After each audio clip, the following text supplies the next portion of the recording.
한국은행 금융통화위원회가 기준금리를 한꺼번에 0.5%포인트 올리는 빅스텝을 단행했습니다. 이창용 한은 총재는 물가 흐름이 크게 벗어나지 않는다면 금리를 당분간 0.25%포인트씩 점진적으로 인상하는 것이 바람직하다고 말했습니다. 가계대출 규모가 1,750조 원을 넘어선 가운데 이번 빅스텝으로 이자 부담이 6조 8천억 원 증가하는 것으로 추산됐습니다. 추가 금리 인상이 예고된 만큼 시중은행의 대출 금리는 현재 6%대에서 연말께 7%대를 넘어 8%에 근접할 것으로 예상됩니다. 전파력이 빠른 BA.5 변이가 확산하면서 8월 중순에서 9월 말 하루 최대 20만 명의 확진자가 발생할 수 있다고 보건당국이 내다봤습니다. 정부는 4차 백신 접종 대상을 50대와 18세 이상 기저질환자 등으로 확대하는 한편 고강도 거리 두기는 실시하지 않기로 했습니다. NC소프트와 넥슨, 넷마블 등 3N 게임사가 신작 부진 등으로 흔들리는 가운데 카카오 게임즈와 위메이드, 컴투스 등 새로운 경쟁자들이 신흥 강자로 부상하고 있습니다.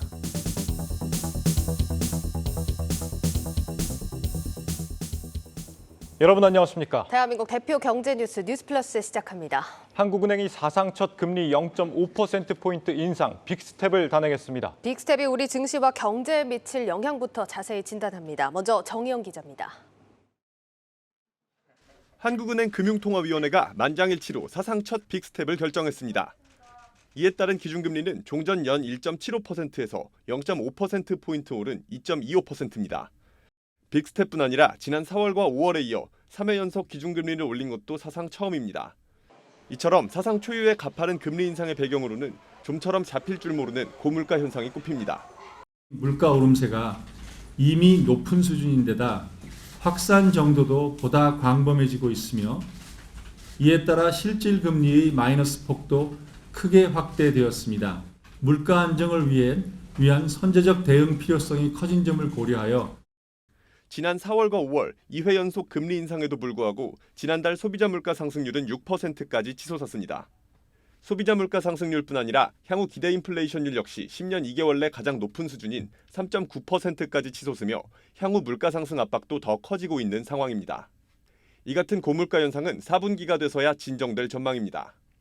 물가의 정점에 대해서는 저희가 지금 기본적으로 생각하고 있는 것은 3분기 말이나 4분기 정도를 정점으로 가고 그 다음에는 약간 안정되는 모습을 보일 것으로는 생각하고 있습니다. 이처럼 향후 수개월 동안은 물가 상승률이 목표 수준을 상회할 것으로 예측되는 상황. 이미 물가 상승률이 6%를 넘어갔고 가속되는 모습을 보이고 있어서 저희들이 이번에 50bp를 올림으로써 이를 억제하고자 합니다만 이미 물가 상승이 높아진 상황이기 때문에 연말까지 2.75나 3% 금리 수준을 시장에서 예측하는 것은 너무나 당연하다고 지금 보고 있습니다. 올해 남은 5번의 금통위에서 추가 금리 인상을 거쳐 연말께는 기준금리가 3%대에 육박할 것이란 관측입니다. 한국경제TV 정희영입니다. 사상 첫 빅스텝 영향, 전민정 배성재 기자와 더 자세히 알아보겠습니다. 배 기자, 오늘 이 금리 인상 후에 증시가 오히려 올랐던데 어떻게 봐야 됩니까? 맞습니다. 오늘 코스피와 코스닥 지수는 소폭 상승 마감했습니다. 이 기관의 매수세가 상당히 눈에 띄었고 한국은행의 빅스텝이 상당히 예상과 부합했다. 이런 반응으로 결과론적으로 볼 수 있겠습니다. 다만 상승 마감했다고 좋아할 일은 아닙니다. 외국인이 무려 1,000억 원어치 순매도를 하고 빠져나갔고 또 잠시 뒤인 9시 반에 발표되는 미국의 6월 소비자 물가지수 CPI도 남아 있습니다. 이 CPI가 예상보다 좀 높게 나온다면 연방준비제도의 FOMC가 자이언트 스텝을 한 번 더 밟을 가능성이 있고 이렇기 때문에 이 또한 일종의 악재로 풀이할 수 있겠습니다. 코스피가 코스닥보다 좀 더 많이 상승이 좀 코스닥이 더 많이 상승한 걸로 나왔어요. 그렇습니다. 이유를 어떻게 봐야 됩니까? 이 외국인의 매도세나 매수세를 살펴보면 좀 알 수가 있는데 코스피에서 외국인의 매도세가 훨씬 강했습니다. 그렇기 때문에 일종의 좀 대형주를 먼저 팔고 나간 것으로 확인이 되고 코스닥에서는 그것이 조금 좀 덜하지 않았나 이렇게 분석해 볼 수 있겠습니다. 네, 알겠습니다. 일단 한은에서 이렇게 과감한 금리 인상 결정이 나왔습니다. 근데 앞으로도 금리 인상을 더 하겠다 이렇게 시사를 한 거죠. 네, 맞습니다. 우선 이창용 총재는 앞으로 물가가 상당 기간 목표 수준을 웃돌 것으로 예상된다면서 금리 인상 기조를 이어나갈 필요가 있다면서 이렇게 추가 금리 인상 가능성을 내비쳤습니다. 물가 상승세가 아직 정점을 찍지 않은 만큼 연말까지 금리 인상이 이어질 수 있다는 얘기입니다. 한국은행이 이전보다 좀 금리에 대한 가이던스를 더 네. 좀 확실하게 주는 것 같다 이런 생각이 듭니다. 네네. 빅스텝을 하긴 했지만 이 한미 금리 역전 사실상 좀 유력한 상황 아닙니까? 네, 그렇습니다. 미 연준이 현지 시간으로 오는 26일에서 27일 열리는 FOMC에서 자이언트 스텝에 또다시 나설 것으로 예상이 되고 있는데요. 연준이 이번에도 자이언트 스텝을 밟을 경우에 상당 기준으로 미국의 기준금리가 우리나라보다 0.25%포인트 높아지는 한미 금리 역전 현상이 일어나게 됩니다. 물론 한미 간 금리 역전이 일어나더라도 무조건 외국인의 국내 증권 투자 자금이 빠져나가는 것은 아닙니다. 외국인들이 한국 채권과 주식을 사고 파는 이유가 한미 금리 차 이외에도 다양하기 때문인데요. 여기 이제 표에서 보시다시피 지난 세 차례의 금리 역전 기간 동안에 모두 외국인 투자 자금은 순유입됐고요. 하지만 한미 금리 역전 현상이 위험 자산에 대한 기피 현상을 더 강하게 할 수 있다는 점은 경계해야 한다고 전문가들은 말합니다. 그렇지 않아도 최근에 이제 원달러 환율이 급등하고 있는 상황에서 안전 자산 선호 현상이 심해지면 외국인 자금 유출은 물론 이제 환율까지 더 올라서 물가 상승 압력은 더 커질 수밖에 없겠죠. 예. 결국 한미 간 금리 격차가 벌어지는 것은 막아야 하는 것이고 한은은 이 때문에 앞으로도 금리를 더 올릴 수밖에 없게 되는 겁니다. 이날 이 총재도 한미 금리 역전 자체는 문제가 되지 않는다면서도 이로 인한 금융시장에 대한 영향이나 자본 유출 정도 등은 살펴봐야 한다고 했습니다. 예, 그러면은 이런 네. 상황이라면 다음 달 또 네. 하는 금통위가 있는데 이때 또 한 번 빅스텝이 나올 가능성은 없을까요? 네, 그럴 가능성은 아직은 크지 않아 보입니다. 네. 일단 이 총재는 금리를 당분간 0.25%포인트씩 점진적으로 올리는 것이 바람직하다고 밝혔습니다. 예. 이 총재는 올해 3분기 말에서 4분기 초에 물가 상승률이 정점을 찍을 것이라고 내다봤는데요. 이후에도 고물가는 유지되겠지만 상승세가 완만하게 낮아지는 흐름대로 간다면 0.25%포인트씩 가는 것이 맞다는 겁니다. 이제 전문가들도 급격한 금리 상승에 따른 경기 침체 우려가 커지는 만큼 한은이 다시 한번 빅스텝에 나설 가능성은 크지 않다는 뭐 이렇게 분석을 하고 있고요. 예. 하지만 빅스텝의 가능성이 아예 없다고는 단언할 수는 없겠습니다. 이 총재는 우크라이나 사태가 더 악화돼서 인플레이션 압력이 심해지거나 경기가 더 빠른 속도로 악화될 경우 시장과 소통해서 빅스텝의 여부나 시기를 결정하겠다고 말했습니다. 그렇다면 이런 빅스텝이 어떤 영향을 앞으로 주게 될지 좀 더 자세하게 분석을 해보죠. 일단 증시에는 어떤 영향을 줄 걸로 보입니까? 이 코스피 코스닥 지수는 이슈를 먼저 선반영하는 선행 지수입니다. 예. 한미 기준금리가 역전할 때 우리가 우려하는 두 가지가 있죠. 즉 환율 상승과 외국인 투자자 이탈 두 가지가 있는데 이미 이게 벌어지고 있지 않습니까? 예. 원달러 환율은 어제 연중 최고치를 갈아치웠고 외국인 투자자 비율도 지금 바닥입니다. 금융감독원 자료에 따르면 지난달 국내에서 외국인 자금 총 4조 8천억 원이 빠져나갔습니다. 이로써 상장 주식 시가총액에서 외국인이 차지하는 비중도 26.4%까지 내려갔는데 이게 글로벌 금융위기 이후에 2009년 이후의 최저 수준입니다. 네, 뭐 앞서 정 기자와 살펴봤을 때는 뭐 외국인들 이탈 뭐 크지 않았다 지금까지 역전 기간에서는 네네. 그렇게 얘기를 했습니다만 실제로 나타나는 거는 선행적으로 좀 많이 빠져나가고 있는 이런 모습인 걸로 보이고 환율 상승과 이 외국인 이탈 이어지는 중이다. 오늘 하는 결정에 대해서 이 증권가는 그러면 어떤 반응을 좀 보이고 있습니까? 두 가지가 좀 겹쳤다라는 반응이 나오고 있습니다. 이 빅스텝과 금리 역전 두 가지인데요. 금융투자업계 한 관계자는 이 한은의 빅스텝 단행 하나만도 버거운데 한미 금리 역전까지 겹쳤다 이러면서 하반기에 힘겨운 행보를 예상한다고 말했습니다. 또 기준금리 인상이 물가를 잡기 위해서 어쩔 수 없이 이제 시작이 됐다지만 시중 자금이 메마를 수 있다는 우려의 목소리도 나옵니다. 네, 그러니까 금리 올리니까 유동성이 위축이 되는데 금리 역전 문제까지 뭐 이중고가 나타날 우려가 있다 뭐 이런 부분인 것 같네요. 과거에 금리 올렸을 때 주가 흐름도 좀 분석을 해봤다고요? 네, 맞습니다. 역사적으로 금통위가 금리 인상을 한 뒤에 주가가 대부분 떨어집니다. 보통 하락한 경우가 많았는데 특히 지금의 인플레이션이 지금 단기간에 잡히지 않으면 코스피가 2,000선까지도 밀릴 수 있다. 이런 분석도 나오고 있습니다. 홍원표 기자의 리포트로 자세히 보시겠습니다. 지난 2000년부터 총 248번의 금융통화위원회 중 금리 인상을 결정한 것은 21번. 이 중 15번은 주가가 하락했습니다. 금리를 내렸을 때 주가 상승과 하락이 비슷했던 것과 비교하면 금리 인상은 주가에 부담을 주는 요인이라는 분석입니다. 금리를 인상하게 되면 주식시장으로 들어온 자금이 예적금이나 채권 등 안전자산으로 빠져나갈 가능성이 높습니다. 특히 우리나라와 미국의 금리 역전도 예상돼 외국인의 증시 이탈도 불가피해 보입니다. 증권가에서 예상하는 우리나라와 미국의 기준금리는 3분기에 2.5%와 2.75%입니다. 연말에는 3%와 3.5%로 더 벌어집니다. 다만 금리 역전 자체가 증시에 미치는 영향은 크지 않다는 의견도 있습니다. 미국 금리 인상 기조가 계속 진행이 된다고 하면은 좀 부담이 될 수 있을 거예요. 그런데 아마 75하고 그다음에 50하고 나서 그다음에는 좀 쉬어갈 가능성이 있거든요. 이제 경기 우려도 있고 그다음 그런 시나리오 하에서는 그렇게 영향은 크지 않다. 유가를 비롯한 원자재 가격이 안정된다면 금리 인상에 대한 속도 조절이 가능하고 내년에는 미국이 금리 인하도 가능하다는 설명입니다. 향후 금리 인상과 긴축 강도 여부는 오늘 밤 발표 예정인 미국의 6월 소비자 물가지수가 결정할 것으로 보입니다. 가장 중요한 거는 오늘 발표되는 미국 소비자 물가일 것 같고요. 예상치를 상회하면 다시 한번 또 시장 충격은 있을 것 같고, 인플레이션이 좀 피크아웃했다라는 좀 시그널이 있어야만이 향후 중앙은행들의 금리 인상 행보도 좀 완화될 수가 있을 거고, 그러면서 이제 경기 침체 우려도 좀 완화될 여지가 있기 때문에. 다만 6월 소비자 물가지수가 예상치를 크게 웃돌고 인플레이션이 장기화된다면 코스피는 2,000까지 내려갈 수 있다고 내다봤습니다. 2280선이 후행 PBR 0.9배로 어느 정도의 침체를 좀 반영한 지수라고 좀 보는데, 안에 하나 인플레이션이 정말 장기화되고 스태그플레이션까지 현실화된다고 하면 2008년 금융위기 수준까지의 시장 충격이 있을 수도 있는 부분인 거고, 후행 PBR이 0.8배까지도 밀릴 수 있는 가능성도 배제할 수는 없거든요. 예측하기 싫지만 2000포인트까지도 밀릴 가능성이 있는 거기 때문에.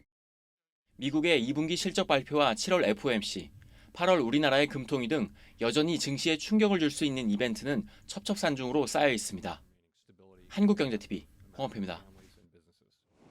네, 다음으로 살펴볼 부분은 이 빅스텝 결정이 우리 기업들한테 미칠 부담은 얼마나 되냐 하는 부분입니다. 정 기자, 이게 예측 결과가 상당하다면서요? 네, 대한상의가 이제 이번 하는 빅스텝 발표하기 전에 시뮬레이션한 결과를 보면요. 예. 하는 빅스텝에 나설 경우에 기업들의 이자 부담이 연간 4조 원 가까이 늘어나는 것으로 분석이 됐습니다. 예. 특히 매출 규모가 크지 않고 신용 등급이 낮아서 주식 채권 발행보다 은행 대출에 크게 의존하고 있는 중소기업들의 충격은 더 큰데요. 중소기업의 연간 이자 부담 증가액은 2조 8천억 원으로 대기업의 1조 1천억 원의 2배에 달하는 수준입니다. 예, 이게 물가 부담을 막으려고 금리를 올리는 건데 이번에는 이자 부담이 또 걱정이네요. 맞습니다. 말씀하신 대로 이제 은행을 통해서 자금 조달량이 많은 기업들이 위험군으로 꼽히는데 예. 특히 일부 중소기업이나 이제 주식이나 채권 발행량보다 은행을 통한 자금 조달량이 많은 이런 기업들이 이자 부담이 늘어날 전망입니다. 구체적으로는 항공업종이 대표적으로 꼽힙니다. 항공업종은 이 여객 감소로 적자가 이어지던 이 코로나 상황 속에서 신종 자본증권이라고 하죠. 영구채를 발행을 하기도 했어서 이자 부담이 적지 않을 전망입니다. 1분기 사업보고서 기준으로 금리 1%가 인상되면 대한항공은 450억 원, 그리고 아시아나는 328억 원의 이자 비용을 더 내야 하는 상황입니다. 예. 또 여기에 더해서 이 자동차 업계의 경우에 금리 인상이 소비 위축으로 이어지지 않을까 우려하는 분위기인데요. 자동차의 경우에 우리가 이제 100% 현금을 내고 사지는 않잖아요. 그렇죠. 그렇기 때문에 이 할부 상품의 이자 부담이 커지면서 새 차 구매를 좀 주저할 수 있지 않을까, 이런 어떤 우려의 목소리가 커지고 있는 상황입니다. 코로나를 대출로 버텨오던 업종들, 그리고 대출을 활용해서 돈을 버는 이런 업종들이 좀 타격을 많이 보겠다 이거네요. 예, 그리고 부동산 시장도 사실 이번 인상으로 더 오르는 건 아무래도 좀 쉽지 않아 보입니다. 부동산 시장이 좀 침체되면서 타격을 받는 업종도 있겠죠. 맞습니다. 건설업종인데 이제 건설업종은 안 그래도 이제 위기에 좀 빠져 있었죠. 건설업종은 이 원자재 가격 급등에 발목이 잡힌 대표적인 업종 중에 하나였는데 2분기 실적 쇼크를 앞두고 있습니다. 이제 하나증권에 따르면 올해 2분기 주요 건설사 4곳에 합산 영업이익이 전년 동기 대비 3.5% 감소할 전망입니다. 이처럼 건설 자체에도 문제가 있었지만 수요도 문제입니다. 이제 올해부터 시작된 부동산 경기 하락세가 기준금리 인상과 함께 더 가팔라지지 않을까, 이런 전망이 나옵니다. 한국부동산원 자료인데요. 지난주 서울 아파트값이 강남 3구와 용산구를 제외하고 전 지역에서 하락했습니다. 그렇기 때문에 이제 기준금리가 오르면서 대출금리도 오르고 또 결국에 분양 수요도 위축될 수 있기 때문에 하반기 건설주들의 전망에도 좀 먹구름이 끼지 않았느냐, 이런 분석들이 나오고 있습니다. 알겠습니다. 자, 그러면 반대로 금융주는 좀 어떻게 봐야 될지 궁금한데, 보통 금리가 오르면 금융주에는 이득이다, 이런 좀 공식이 좀 유효하잖아요. 맞습니다. 보통 그렇게 생각할 수 있는데 예. 지금은 이제 예외라고 볼 수 있겠습니다. 첫 번째로는 이복현 금융감독원장이 지나친 이자 장사에 대해서 엄포를 놨었습니다. 기억을 아마 하실 텐데요. 이 원장은 이 은행들의 지나친 이익 추구가 좀 그거에 대한 비판이 커지고 있다. 이런 경고를 내놓은 바가 있습니다. 이 때문일까요? 이 기준금리가 오르기 무섭게 시중은행들이 앞다퉈서 예적금 금리를 올렸다는 보도자료를 배포를 했는데요. 예. 우리은행 같은 경우에는 주요 예적금 상품들의 금리를 최대 0.8%포인트 그리고 하나은행은 0.9%포인트를 최대로 올린다고 밝혔습니다. 여기에 더해서 환율이 크게 오르자 이제 환손실에 대한 가능성도 크게 대두가 됩니다. 은행들이 지금 보유 중인 외화 채권이나 채무를 원화로 바꿀 때 이때 발생하는 어떤 비용을 외화 환산 손실이라고 이야기를 하는데요. 네. 이 손실이 커질 수 있다는 겁니다. 특히 외환은행과의 합병 과정에서 외화 자산이 크게 늘은 하나금융이 타격이 좀 클 수 있다 이런 전망이 나오는데 증권가에서는 이 하나금융의 실적이 부진할 거라는 전망과 함께 원달러 환율 상승에 따른 외화 환산 손실이 1,000억 원을 넘을 것이다. 이런 목소리도 예상도 나오고 있는 상황입니다. 네, 기업들 영향 얘기 들어봤고 이번에는 가계 부분 얘기를 네. 한번 들어보죠. 지금 당장 대출 받으신 분들 이자 부담 어떡합니까? 네, 최근 주택담보대출 금리가 4대 시중은행 기준으로 최고 6%대를 넘어섰는데요. 네. 이게 이제 이 금리가 7에서 8%까지 이제 오를 것이라는 전망이 나오고 있습니다. 이렇게 나날이 오르는 대출 금리에다가 이제 DSR 규제까지 강화되지 않습니까? 네. 이 때문에 신규 대출을 받을 수 있는 곳도 이제 많이 없어졌는데요. 이렇게 되자 급전에 필요한 이들은 예금을 담보로 하는 예적금 담보대출까지 찾고 있습니다. 이 내용은 김보미 기자 리포트로 확인하겠습니다. 지난달 말 기준 5대 시중은행의 예적금 담보대출 잔액은 5조 5천여억 원, 지난해 말보다 약 2,300억 원 증가했습니다. 올해 초 1,600여억 원 넘게 급증하다 잠시 주춤하더니 지난 5월부터 다시 뛴 겁니다. 예적금 담보대출이란 차주가 보유한 예금이나 적금, 주택 청약통장 등의 잔액을 담보로 잡고 돈을 빌릴 수 있는 대출 상품을 말합니다. 잔액의 최대 95% 범위 내에서 돈을 빌릴 수 있고 중도 상환 해약금이 따로 없으며 대출 만기는 담보 예적금의 만기일로 잡습니다. 이러한 예적금 담보대출을 찾고 있는 사람들이 다시 늘어나고 있는 건 다름 아닌 금리 때문입니다. 현재 예적금 담보대출 금리는 연 3% 안팎, 5대 시중은행 신용대출 금리가 연 4에서 6%대임을 고려하면 상대적으로 낮은 수준입니다.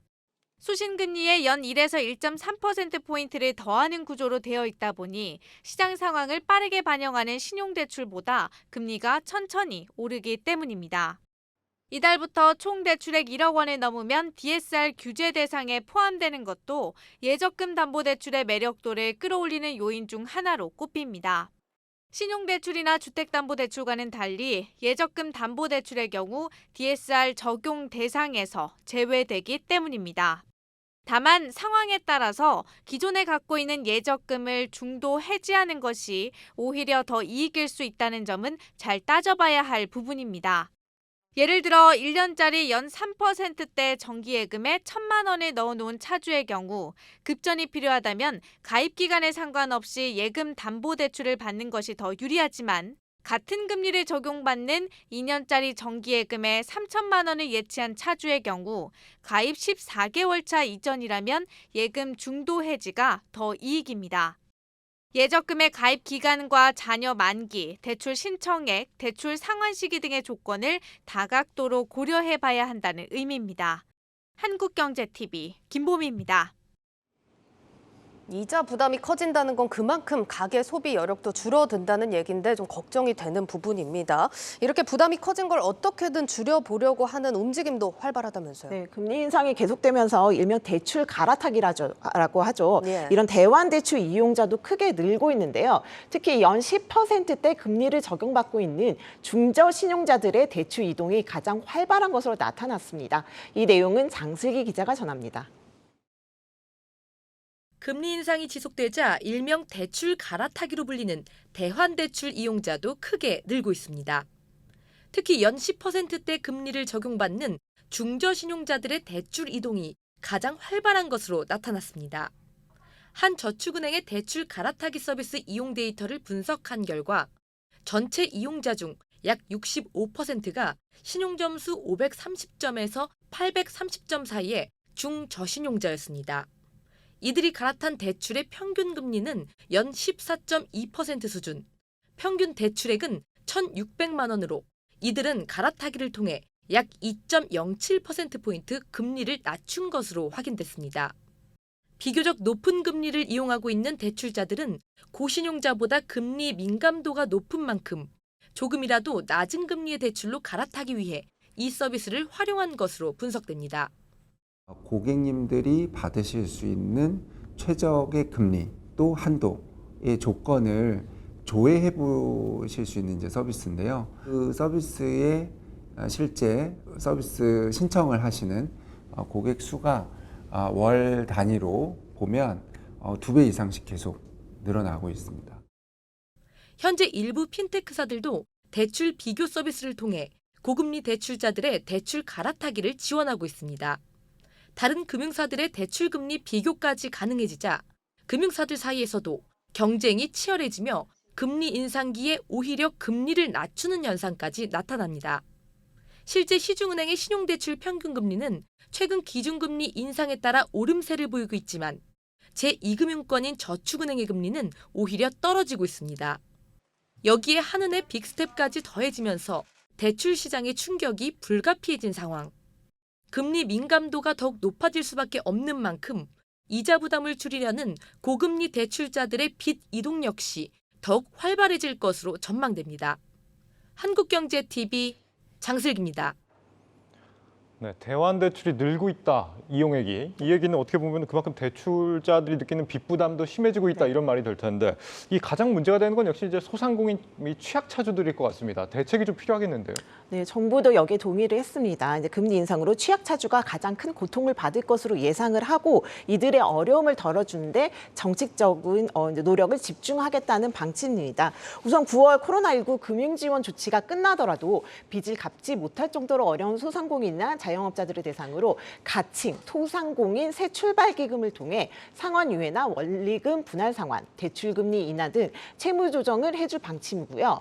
또 이금융권 등에서 연 7%가 넘는 고금리로 돈을 빌렸던 소상공인의 경우에는 신용보증기금의 보증 지원을 통해서 7% 아래의 대출로 이렇게 갈아탈 수 있도록 지원하기로 했습니다. 네, 그리고 변동금리 주담대로 이제 이자 부담이 커진 가계를 위해서는요, 장기 고정금리 정책 모기제로 갈아타게 해주는 안심 전환 대출을 내년까지 40조 원 규모로 공급하겠다고 했습니다. 이창용 한은 총재도 오늘 기자간담회에서 취약층 지원의 필요성을 이제 강조를 했는데요. 이 총재는 코로나19 피해 기업에 대한 금융중개 지원 대출이 9월 말 이후에 종료되더라도 최대 1년간 현재와 같이 0.25%의 금리를 유지하고 고정금리 대출 전환 지원을 통해 가계부채의 구조 개선에도 노력하겠다고 말했습니다. 예, 오늘 사상 첫 금리 빅스텝이었지만 이제 시작이다, 이런 평가들도 많습니다. 고삐 바짝 조이셔야겠습니다. 전민정, 배성재 기자였습니다.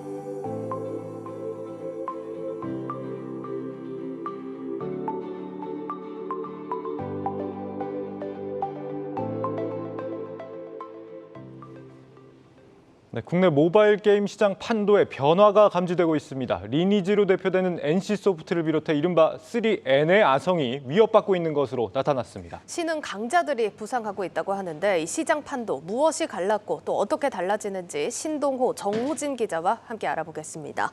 먼저 신 기자, 이 모바일 게임 시장 순위 지금 어떻게 달라졌는지 정리를 좀 해봤다고요.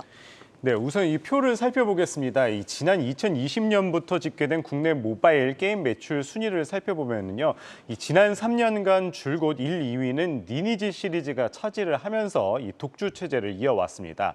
한때 넷마블의 제2의 나라가 매출 1위에 올랐던 적은 있으나 잠시뿐이었는데요.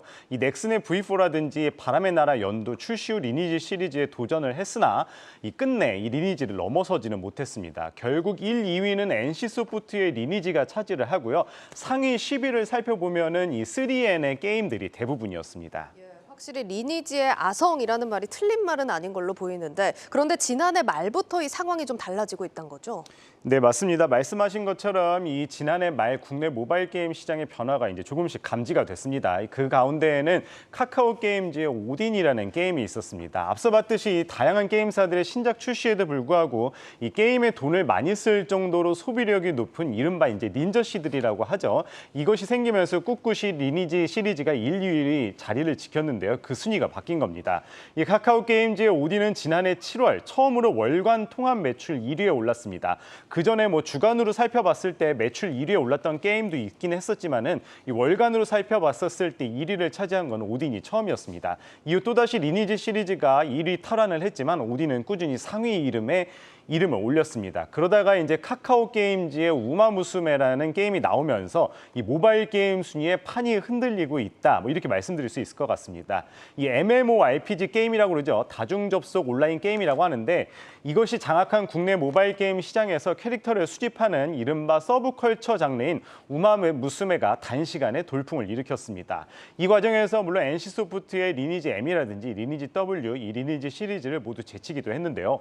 여전히 매출 상위 순위에 3N사의 게임이 많지만 이번에는 조금 다르다는 평가가 나옵니다. 이 3년간 1, 2위를 선점하고 있는 NC소프트 리니지 시리즈 아성을 깨고 모바일 게임 시장의 판도가 바뀔지 주목됩니다. 네, 신동원 기자 잘 들었습니다.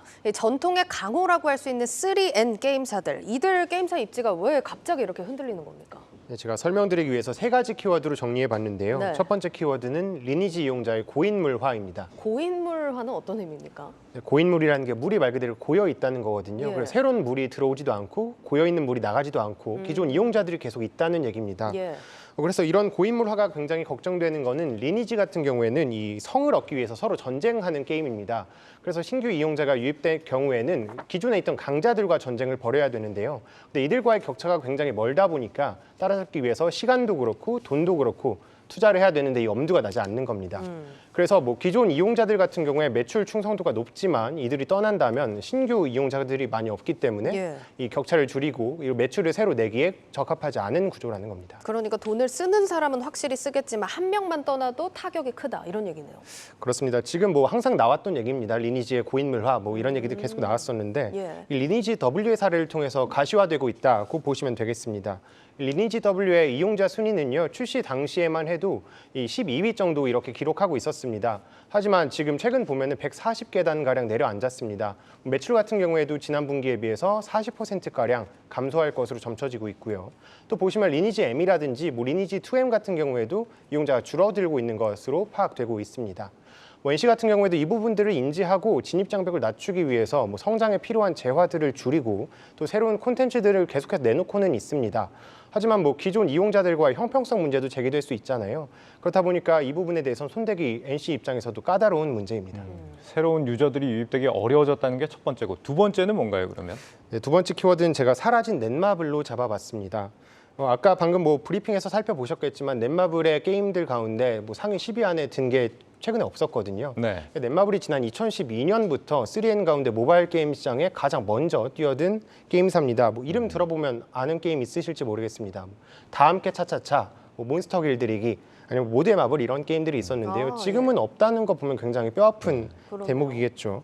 근데 대형 신작의 부재 때문이라고 이렇게 뽑히고 있는데 기대작인 세븐나이츠 레볼루션 같은 경우에는 지난 2019년에 G스타를 통해서 공개가 됐는데요.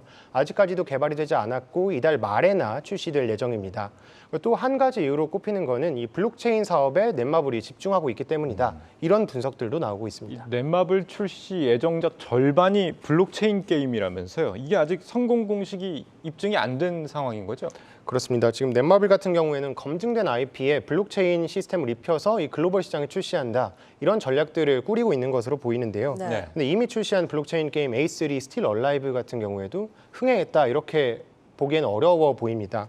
그렇기 때문에 뭐 앞으로 뭐 몬스터 길들이기 모두의 마블 여기에 블록체인 시스템을 붙여서 출시할 예정인데 이 게임들 같은 경우에도 신작을 뚜껑을 열어봐야 알 것 같습니다. 예, 두 번째는 넷마블의 존재감이 약해졌다라는 요소였습니다. 마지막 세 번째는 뭡니까? 네, 마지막 키워드는 제가 흡수와 개척으로 잡아봤습니다. 이 흡수 같은 경우에는 카카오 게임즈의 오딘 얘기인데요. 리니지의 이용자들을 흡수해왔습니다. 이 오딘은 어떤 게임이냐면 리니지랑 비슷한 전쟁 게임입니다. 하지만 이 적은 과금으로도 게임 콘텐츠를 즐길 수 있다. 이 점들을 경쟁점으로 내세웠습니다. 그래서 실제로 출시 초부터 리니지의 랭커라고 하죠. 순위권에 있던 이용자들이 많이 이 오딘으로 넘어와서 높은 순위권을 기록하기도 했고요. 다음으로는 우마무스메인데요. 실제 경주마를 본뜬 캐릭터를 육성하는 게임입니다. 아까도 설명 들으셨겠지만 서브컬처 문화를 즐기는 이용자들을 대상으로 새로운 블루오션을 공략했습니다. 서브컬처가 뭡니까? 서브컬처 하위 문화라고 하죠. 하위 문화. 그래서 매니아 문화라고 보시면 될 것 같습니다. 네. 리니지 W 같은 경우에는 이용자의 3040 이용자가 68%, 66% 정도를 기록했는데요. 우마무스메 같은 경우에는 이용자의 46%가 20대 남성이었습니다. 새로운 시장을 개척했다고 볼 수 있겠죠. 예.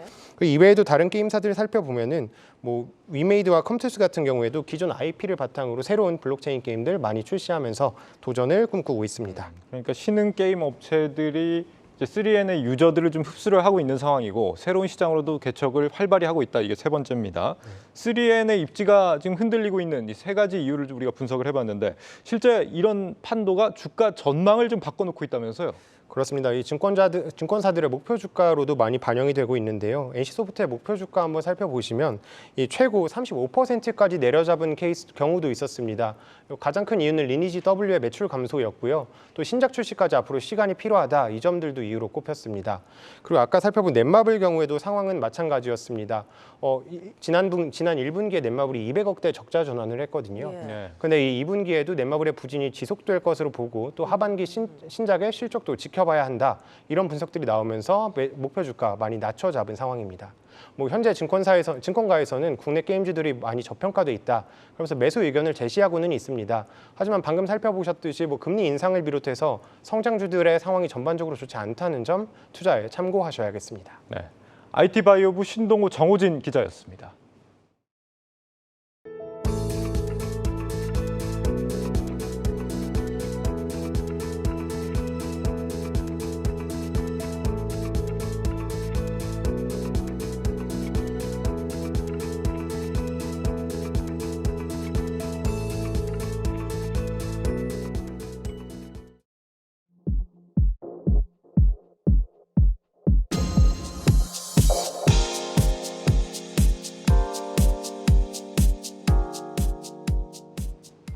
정부가 사회적 거리두기 대신 이 코로나 4차 백신 접종 대상을 확대하기로 했습니다. IT바이오부 김수진 기자와 알아봅니다. 김 기자, 이 새 방역 대책이 지침이 나왔네요. 네, 사실상 이 새 방역 지침을 보면 4차 접종 대상 확대가 방역 지침의 핵심입니다. 네. 사회적 거리두기는 자영업자 경영난 등 경제적 측면을 고려해서 재개를 하지 않기로 결정을 했습니다. 그런데 이제 이 4차 접종을 아무나 다 하라는 건 아닙니다. 네. 원래는 요양병원 같은 시설에 종사자거나 입원한 사람, 면역 저하자, 60세 이상을 대상으로 권고했는데요. 이 대상 중에 60세 이상이란 조건이 50세 이상으로 확대된 겁니다. 또 장애인, 노숙인 시설 관련자도 대상에 들어갑니다. 확실히 좀 확진자 증가 속도가 요즘에 심상치가 않은 것 같아요. 아무래도 좀 그렇죠. 그래서 재유행 우려가 가장 커서 이런 결정을 한 것 같습니다. 네. 관련해서 백경란 질병관리청장의 오늘자 브리핑 준비했습니다. 질병청과 민간연구진 수리 모델링 결과 8월 중순에서 8월 말 약 20만 명 또는 그 이상 확진자가 발생하고 위중증 및 사망자는 각각 최대 1,000명에서 1,450명, 90에서 140명이 발생할 것으로 전망됩니다. 네. 그런데 이 BA.5라는 이 바이러스가 지금 백신을 맞아도 전파를 못 막는다면서요. 이런 상황에서 지금 백신 더 맞추겠다. 이게 대안이 될 수 있는 겁니까? 아무래도 그런 얘기들이 계속 나오고 있는데요. 실제로 백신을 맞아도 코로나에 걸리는 분들을 주변에서 좀 보셨을 겁니다. 네. 이게 실제로 지금 사용되는 코로나 백신들이 변이 바이러스에 대해서 감염 예방 효과가 낮고 의미 있는 지속 기간도 길지가 않습니다. 예. 한 4개월 정도라고 하네요. 원래 코로나 바이러스에 비해서 지금 유행하는 BA.5 바이러스가 재감염되기가 더 쉬운 것도 사실이고요. 근데 왜 맞으라는 겁니까? 아무래도 이제 중증이나 사망 예방 효과가 있다 이건데요. 네. 즉 백신을 맞으면 코로나에 걸릴 수는 있지만 크게 아플 확률을 줄여준다 이게 이유인데요. 백신 접종에는 득도 있고 실도 있습니다.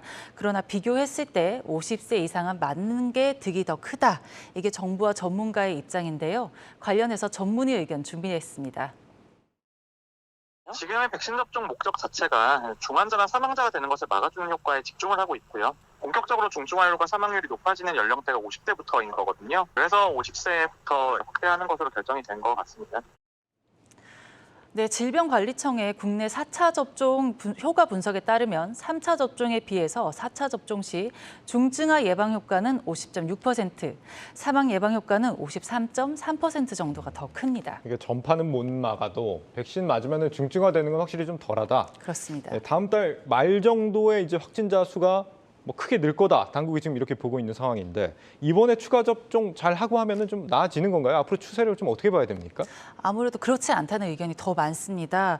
이번 재유행을 포함해서 최소 2번 정도 더 재유행할 가능성이 있다는 게 전문가들 의견입니다. 네. 변이에 효과적인 백신이 나오거나 하면 이제 재유행 피해를 줄이기 위해서 추가로 또 접종이 권장될 가능성도 없지 않은 상황입니다.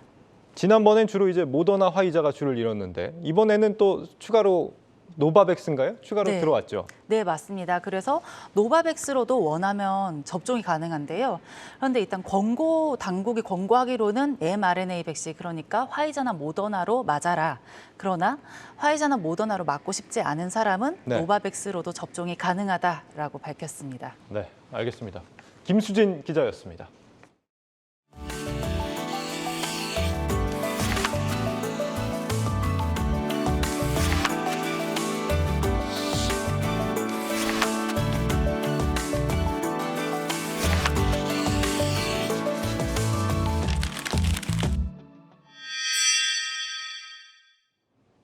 네, 세라믹 식탁 구매하신 분들 주의해서 보셔야겠습니다.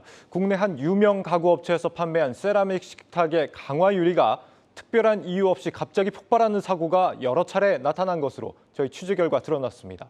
소비자 불만이 커지자 해당 업체는 실랑이 끝에 결국 전액 환불을 해줬지만 여전히 이 제품이 불량한 건 아니라는 입장입니다. 신선미 기자의 단독 보도입니다. 세라믹 식탁이 펑 소리가 나면서 터졌습니다.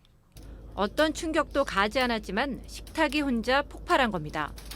세라믹 3mm와 함께 붙어있던 10mm의 강화 유리가 터진 건데 소비자가 임시 방편으로 터진 부분에 테이프를 칭칭 감아 더 큰 위험은 피했습니다. 와 보니까 이제 유리 파편들이 좀 아래에 이렇게 튀어 있었고, 그리고 이제 그 식탁이 이제 갈라지더라고. 쩍쩍쩍쩍쩍. 다행히 재수가 좋게 거실에 있어서 망정이지. 이게 얼마나 유리 파편이 많이 튀었냐면 제가 저기 뒤에 있는 컵이 있었는데 그 컵까지 유리 파편이 들어가 있더라고요. 그 모르고 만약에 컵에다 물이라도 따라 마셨으면 이제 큰일 날 뻔한 거죠. 식탁 폭발로 가슴을 쓸어내려 했던 이 소비자는 다른 제품으로 교환해주거나 전액 환불해달라고 요구했지만 회사 측은 이를 받아들이지 않았습니다. 강화 유리가 자연 폭발하는 이유가 다양해 제품 불량을 인정할 수 없는 데다 품질 보증 기간 1년도 지났다는 게 이유였습니다. 그러면서 똑같은 제품으로 교환해주거나 1년 5개월 사용한 만큼 감가상각하고 나머지 금액을 환불해주겠다고 제안했습니다. 이렇게 실랑이하는 사이 회사 측은 유리 파편이 언제 또 튈지 모르는 위험한 식탁을 2주가 넘도록 회수하지 않고 방치하기도 했습니다. 그래서 저희는 교환이 되면 빨리 회수를 하려고 했는데 고객님께서 그렇게 말씀해 주셔서 회수 처리가 안 됐거든요. 전문가들은 강화 유리가 폭발하는 이유가 다양하다는 점에 대해선 인정을 하면서도 제품 불량 가능성에 더 무게를 두고 있습니다. 그동안 강화 유리 관련 논문에서 확인되는 자연 폭발 확률인 100만 분의 1에 비해 사고 빈도가 잦다는 겁니다. 실제 12,000개가 팔린 이 제품에선 강화 유리 폭발이 3년 동안 5번이나 발생했습니다. 애초에 약간 출시됐을 때 좀 불안정한 것들 출시되지 않은 유리라고 하는 게 특성상 모든 제품이 아주 견질하기 어려서 전수공사가 하기가 어렵기 때문에. 이에 대해 회사 측은 최근 소비자에게 전액 환불을 결정했다면서 앞으로 품질 관리와 고객 응대에 더욱 주의를 기울여 나가겠다고 밝혔습니다.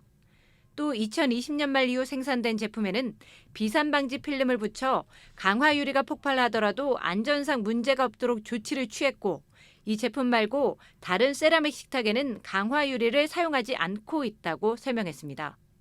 한국경제TV 신선미입니다. 알짜 부동산을 싸게 사들인 뒤 높은 임대 수익을 받아 투자자에게 배당하는 이 상장 리츠. 하락장에서의 피난처로 여겨져 왔는데 그런데 그랬던 상장 리츠들이 요즘 연일 신저가를 기록하고 있습니다. 이 발목을 잡은 건 다름 아닌 금리 인상이었습니다. 김종학 기자가 취재했습니다. 올 초 신고가를 쓰던 상장 리츠의 주가가 꺾이기 시작한 건 한국은행의 금리 인상이 본격화된 지난 5월 이후부터입니다. 상장 리츠 가운데 시가총액이 가장 큰 롯데리츠는 지난달 고점에서 15% 하락했고 JR 글로벌 리츠는 27%, 최근에 상장한 미래에셋 글로벌 리츠는 35%나 하락했습니다. 불과 2달 만에 상장 리츠 주가가 급락해 이번 주에만 13개가 52주 신저가를 썼고 대부분이 코스피보다 하락폭이 더 컸습니다. 증권업계는 최근 상장 리츠가 동반 하락한 가장 큰 원인으로 대출금리의 가파른 상승 속도에 주목하고 있습니다.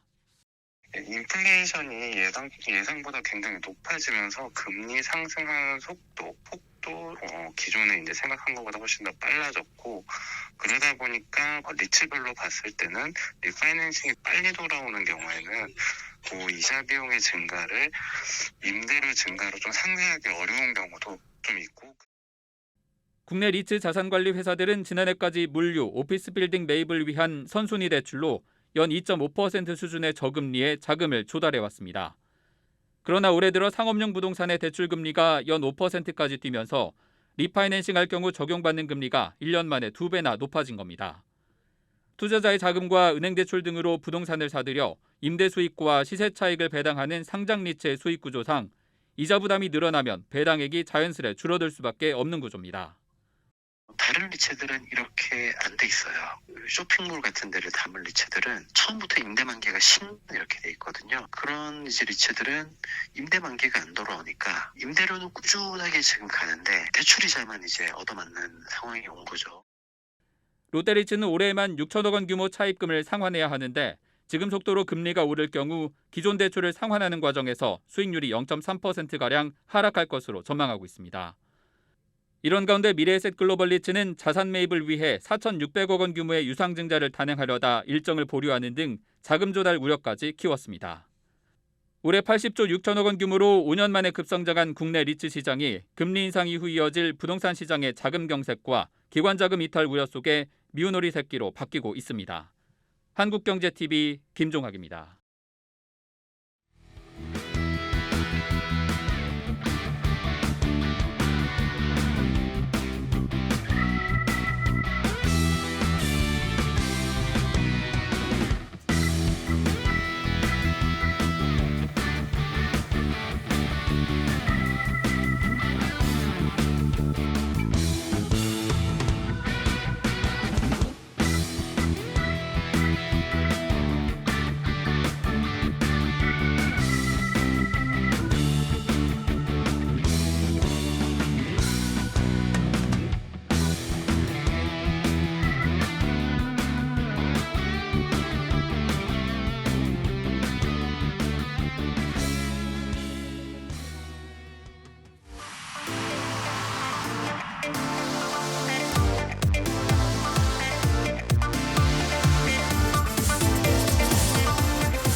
네, 고에스트 시간입니다. 글로벌 콘텐츠부 오민지 기자 나와 있습니다. 네, 오 기자 오늘 미국, 우리나라 통화 정책 결정에 대해서 오늘 모든 관심이 좀 쏠렸었는데 지금 유럽 상황이 오히려 비상이라고요?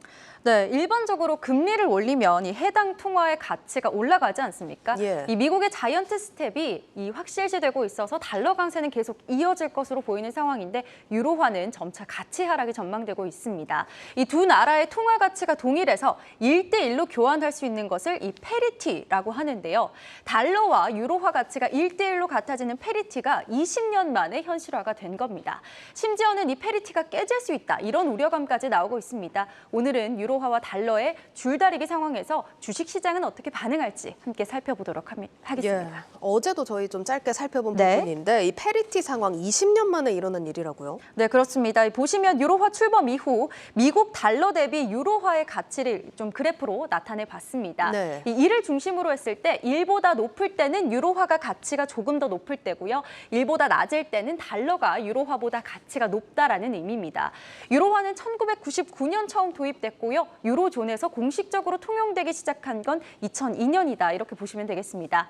미국 경제가 2000년에는 호조였고 또 유로존의 경기가 좀 침체했기 때문에 한때 1유로의 가치가 0.83까지도 떨어지기도 했습니다.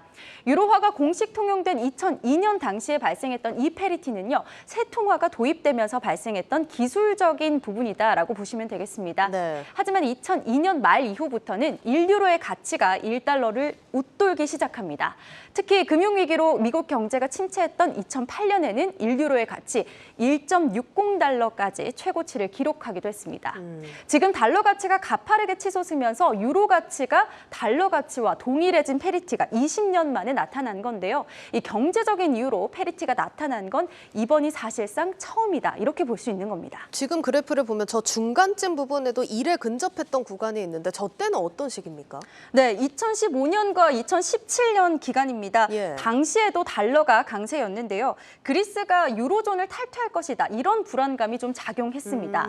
특히 당시에 유럽 중앙은행이 양적 완화 정책을 펴면서 유로화 약세가 심화됐습니다. 당시 1유로의 가치가 1.046달러까지 떨어지면서 페리티에 바짝 다가서기도 했습니다. 예, 뭐 현재랑 좀 비슷한 상황이 펼쳐졌던 건데 당시 분위기는 그럼 어땠습니까? 네, 이 유로존이 유럽 내의 여러 국가들이 연합해서 만들어진 지역이잖아요. 예. 그래서 유럽 내에서 상대적으로 경제 강국의 지위를 유지하고 있는 국가들이 주목을 받았습니다.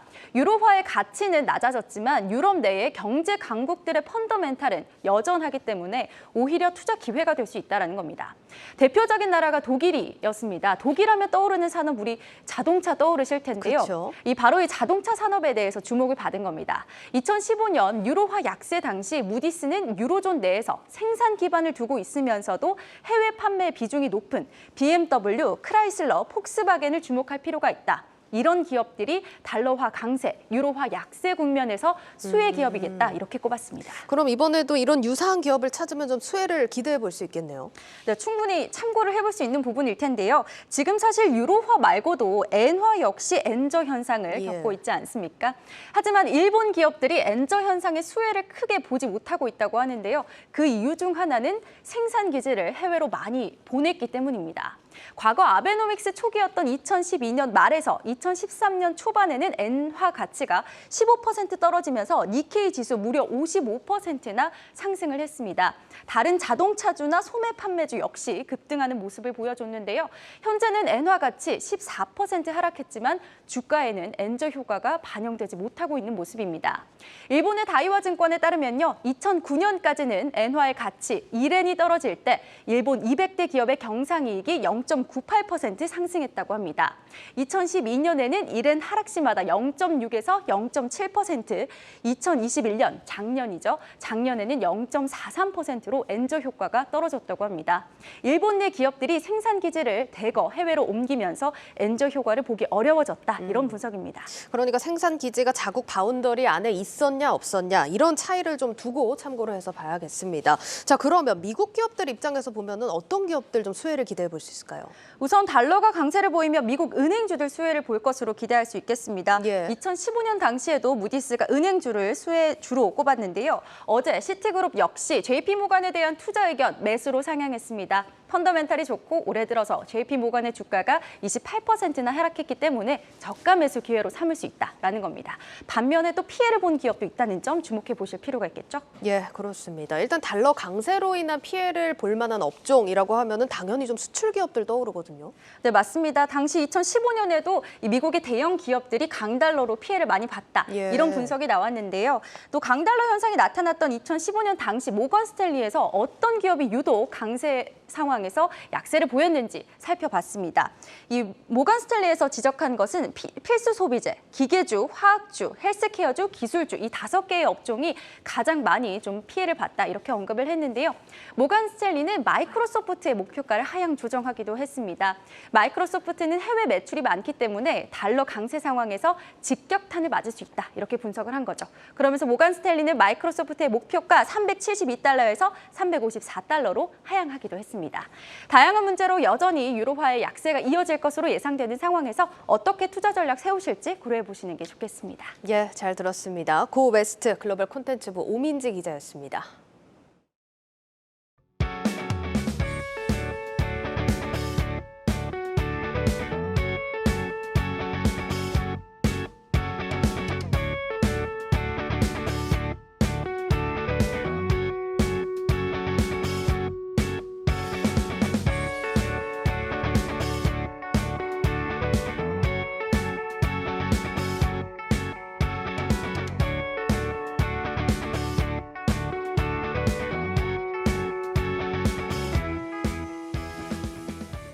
네, 내일자 한국경제신문 미리 살펴봅니다. 첫 번째 기사, 상반기 기업 설비 투자 규모가 1년 만에 35% 급감했다는 기사입니다. 금감원에 따르면 올 상반기 시설 투자와 유형자산 취득을 공시한 기업은 87곳으로 이 투자 금액은 8조 3천억 원에 이른다고 합니다. 지난해에는 12조 8천억 원 수준이었습니다. 조단위 투자 기업은 LG 이노텍이 유일했는데 광학솔루션 기판 소재에 1조 7천억 원을 투자하기로 했다고 합니다. 하반기 경기가 꺾이고 실적이 나빠질 거라는 인식 탓에 투자 절벽이 찾아온 건데 실제 한국은행이 발표한 6월 기업 경기 실사 지수는 4포인트 떨어진 82로 기준치인 100을 크게 밑돌았습니다. 다음으로 주가 수익 비율 PER이 1, 2배로 떨어진 종목들이 속출하고 있다라는 기사입니다. PER이 1배라는 건 이 상장사가 1년의 영업이익 활동으로 이 회사 전체를 살 수 있을 만큼 저평가돼 있다 이런 의미입니다.